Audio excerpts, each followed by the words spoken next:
We're going to talk about hot tub maintenance. This is a four-person, relatively small hot tub. I'm treating the water with chlorine. You can also treat water with bromine. I prefer to use chlorine because I don't like the smell of bromine, and bromine seems to irritate my skin more. But so my preference is chlorine.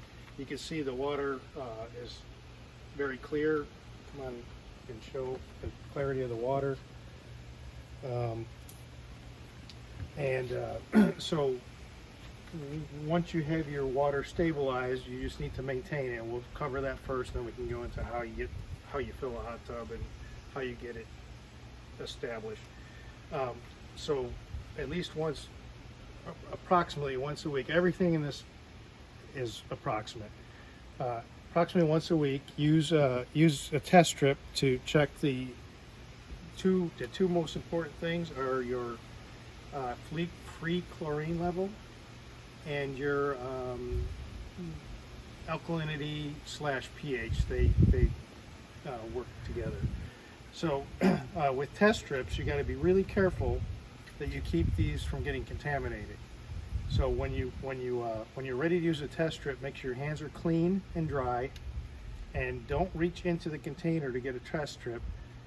Shake the test strip bottle and just grab one test strip, keeping your fingers away from the actual reagent pads, and then immediately close the test strip. You're going to use the test strip bottle to compare the colors on the test strip bottle to the test strip. Test strips, different brands have different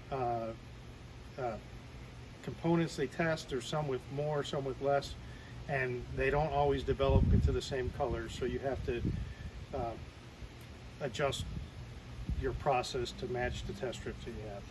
So when you're using a test strip, you just dip it in about 8 or 10 inches, do a little swoop in the water, and then what you're looking for is to see how the color compares to the chart on the table or on the bottle. Now you need to wait about a minute for the reaction to occur. And what we're looking for, the most important thing is the free chlorine, which is this blue one, and it goes from white to dark blue, and in the middle is the ideal range. There's actually on this bottle there's green boxes around the ideal range for each of these components. So you can see the blue matches somewhere between 1 and 3, so we are good with chlorine right now. And if it was low, you'd add chlorine. And then the other thing is this green one and the orange one, and that is total alkalinity and pH. And the way you adjust that is with baking soda. And generally, that's only when you fill the hot tub. Once I get the alkalinity and pH set to the level, it usually stays pretty good. So on a normal maintenance basis, all you're doing is adding the free chlorine. So since I don't need to add chlorine, let's talk about and I wanted to show you what the chlorine looks like. So this is the chlorinated granules that I'm using. I actually buy a bigger container. I transfer it to the smaller container. That way, in case this gets wet, I don't ruin a big batch, and it's also easier to handle.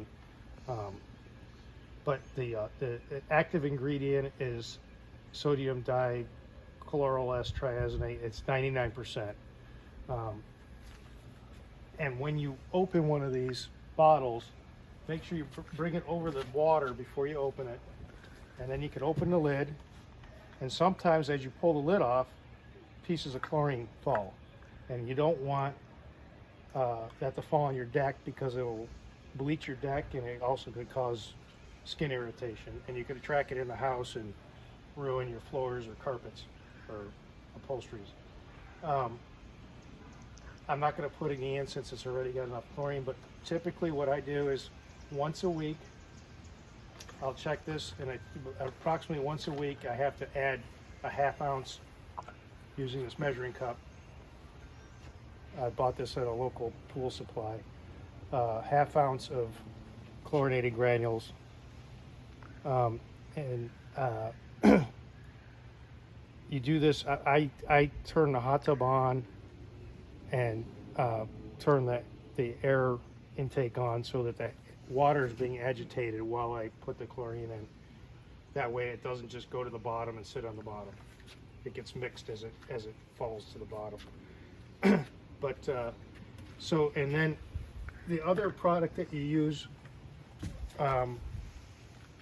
regularly for maintenance is after each use of the hot tub, I use an oxidizer, and there's two types of this oxidizer.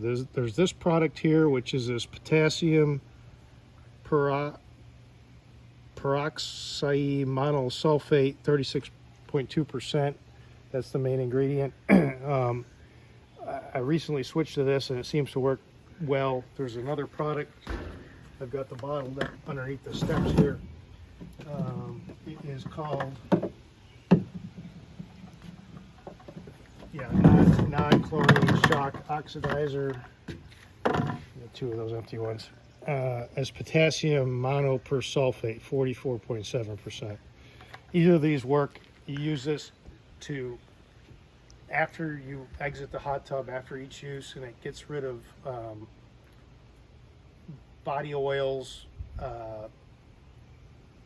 hair products, sweat, things like that. It helps keep your water clear. And the way you add that, and I'm actually going to add some of this to demonstrate how to handle the powdered product.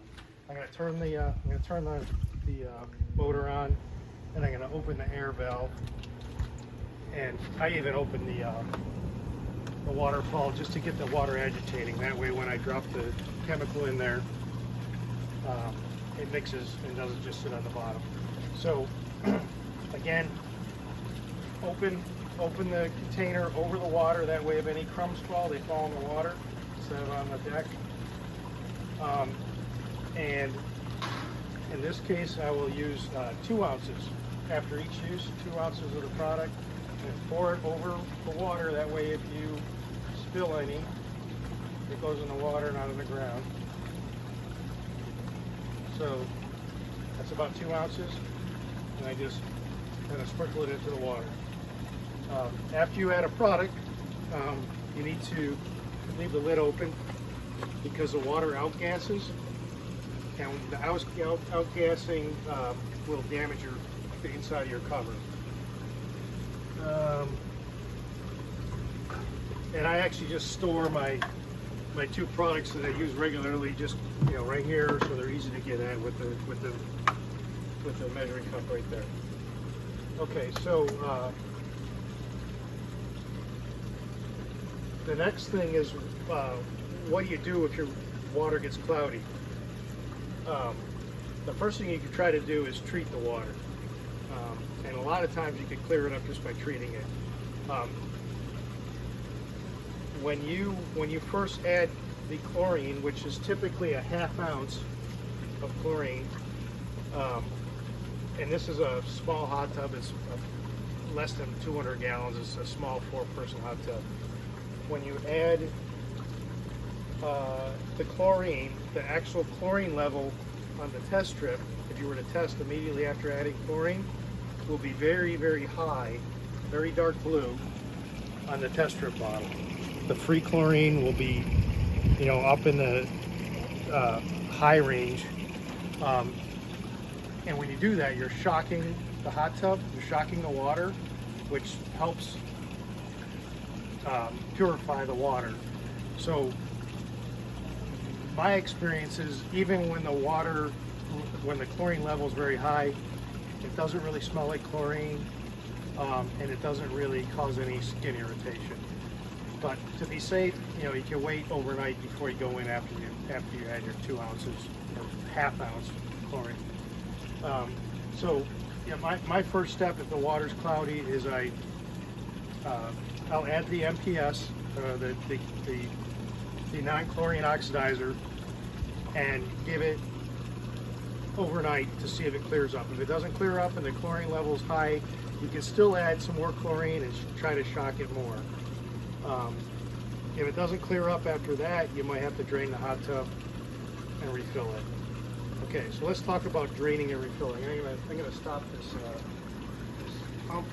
Oh, and the other thing I wanted to mention is this hot tub.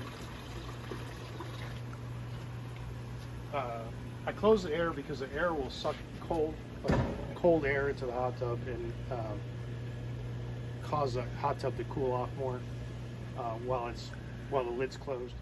Okay, so to drain the hot tub, you could either use the drain that is built into the hot tub. This hot tub, you actually have to remove the screws on this panel, and then there's a little small hose that you can attach a garden hose to it. It takes a very long time to drain. So what I do instead is, first you got to make sure the hot tub is off. This is a portable hot, or a 120 volt hot tub. I will just unplug it so that when it's drained, it doesn't try to turn on and heat the hot tub. And you don't want the motor to run with no water. If you have a permanently installed hot tub, you probably could turn the control panel to off, or just go to the switch, the disconnect at the wall, and just shut it off. You don't want the heater or the pump to try to run when there's low or no water in the hot tub. So I just store this hose I bought on Amazon. I think they sell these at Lowe's and Home Depot as well. In the where you make to make ponds in your yard. It's like a 1-inch hose, 1-inch diameter. You see the diameter there. This will drain the hot tub, this hot tub, in probably 15 minutes. It's pretty quick. I'm going to take my shoes off so I don't get them wet. And I'll just show you how I get the drain going with this. I have this dumbbell that I weigh the end of the hose down. But what you need to do is you need to sink this hose so that the hose fills with water. I'm making sure that that end that's in the water never comes out of the water as I'm pushing this in. And I will submerge the entire hose, and as I'm pushing this in, the whole hose is filling with water. And then once this is full, I'll be able to start a siphon. And just to make sure that the end doesn't come out of the water, I will put this dumbbell over the top of the hose, the end that I don't want to come out. Okay, so to get the siphon going, just put your hand over the hose and bring it over the side, and just make sure that the end of the hose is even below the floor of the hot tub, and it'll drain until that end of that hose comes out of the water. And as the hot tub is almost empty, I splash the water out of the seats into the footwell of the hot tub, and I also use the end of the hose as like a vacuum. As long as that end of the hose is covered with water, the siphon will continue. As soon as you break air into the hose, the siphon stops. And you could get almost every drop of water in the hot tub without having a bail or use a bailing sponge. If you have to,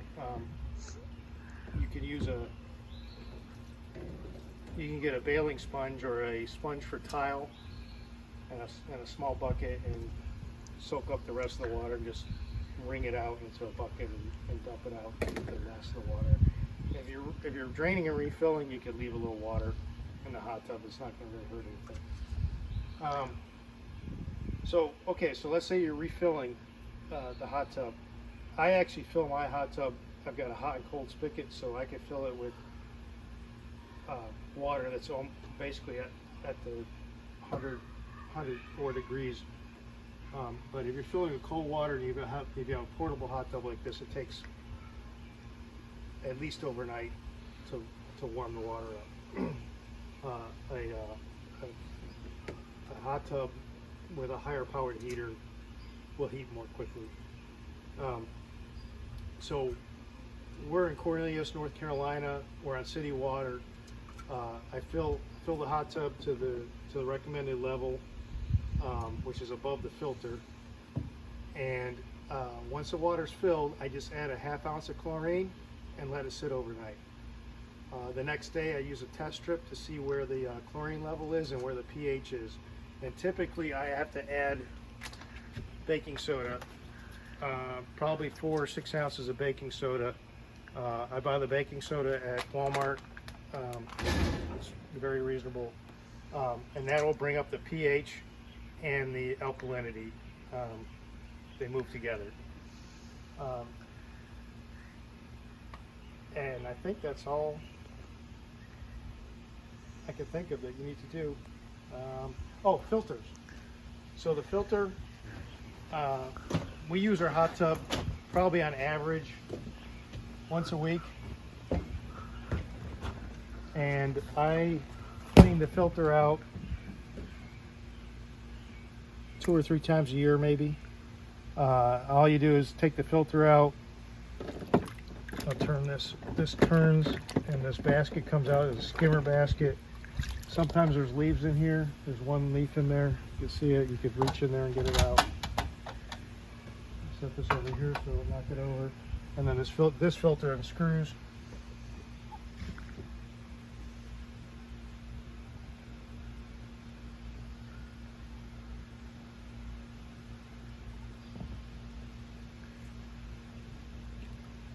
Usually I do this when I drain the hot tub. You can see this filter hasn't been cleaned in a long time and it's not very dirty. But what I do is I just set the filter on the railing and I take a nozzle on my garden hose and I rinse out each pleat. You just rotate, find yourself a mark and then just slowly rotate and spray the water up and down. I'm going much faster than I normally would. Until you've done a full 360, and then you just put the filter right back in. You can also put water in this end and try to force it out the opposite. The water normally, when you're filtering, gets pulled in this way and comes out the bottom. So if you push water in the bottom and out the sides, it might help force out some of the dirt that's in the filter. So that's pretty simple. And can you think of anything else I need to talk about? Okay, that's good.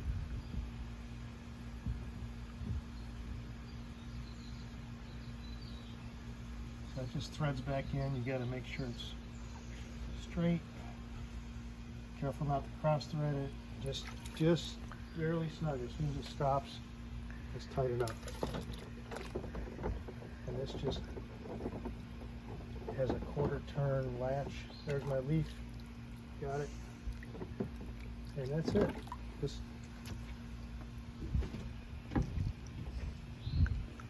So I hope that helps.